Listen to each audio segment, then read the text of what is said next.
আজি সদৌ অসম আদিবাসী ছাত্ৰ সন্থা ডিব্ৰুগড় জিলাৰ আমি ৰাজগড়ত আমি সমীৰণ বৰুৱাৰ বিৰুদ্ধে আমি এজাহাৰ দাখিল কৰিছোঁ। কাৰণ সকলোৱে আপোনালোকে নিশ্চয় গম পায় যে আজি কিছুদিনৰ পূৰ্বে সেই যোৰহাটৰ নিবাসী সমীৰণ বৰুৱাই মানৱ সমাজৰ এক লজ্জাজনক ঘটনা তেখেতে কৰিলে। আমাৰ এজন আদিবাসী যুৱকক তেখেতে ভৰি চেলেকাই তেখেতে আদিবাসীৰ অকাত কি আছে আৰু বিভিন্ন তুচ্ছ তাচ্ছিল্য কৰি তেখেতক মাৰপিট কৰিলে। আৰু সেই ঘটনাক কেন্দ্ৰ কৰি কেৱল সেই ল'ৰাজনেই নহয়, সেই আদিবাসী যুৱকজনেই নহয়, সমগ্ৰ আদিবাসী সমাজে আমি আজি দুখ পাইছো। আমি সমীৰণ বৰুৱাক তীব্ৰ গৰিহণা দিছো আৰু তীব্ৰ বিৰোধিতা কৰিছো।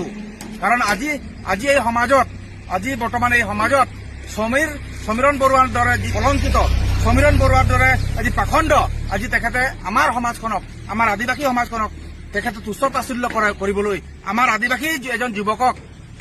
এজন আদিবাসী যুৱকক ভৰি চেলাকাবলৈ তেখেতে অধিকাৰ ক'ত পালে?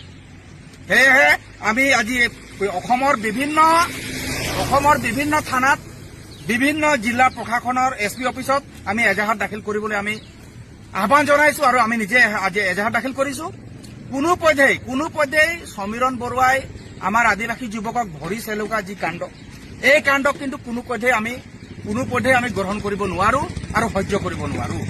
সেয়েহে অতি শীঘ্ৰে ডক্টৰ হিমন্ত বিশ্ব শৰ্মা চৰকাৰে অতি শীঘ্ৰে সমীৰণ বৰুৱাৰ ওপৰত কঠোৰ শাস্তি প্ৰদান কৰিবলৈ, কঠোৰ শাস্তি ব্যৱস্থা গ্ৰহণ কৰিবলৈ আমি দাবী জনাইছো।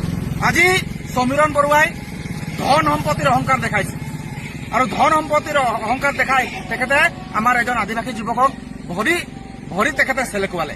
আৰু সেই সমীৰণ বৰুৱাৰ সা সম্পত্তি সম্পূৰ্ণৰূপে চিজ কৰিব লাগে, তাৰ বাবে আমি অসম চৰকাৰক দাবী জনাইছো।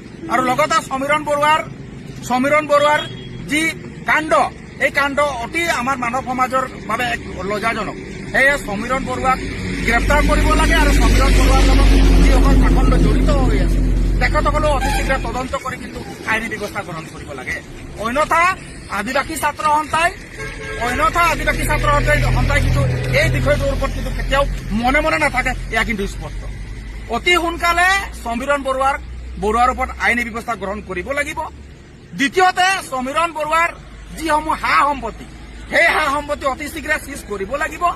আৰু আমাৰ আদিবাসী যিজন যুৱকক তেখেতে ভৰি চেলেকালে, সেই তেনেধৰণে সমগ্ৰ আমাৰ আদিবাসী ৰাইজৰ ওচৰত তেখেতে কাতৰ কৰি তেখেতে ক্ষমা বিচাৰিব লাগিব। অন্যথা আদিবাসী ছাত্ৰ সন্থাই কিন্তু এই বিষয়টো কিন্তু আমি সহজভাৱে ল'ব পৰা নাই, এয়া কিন্তু স্পষ্ট।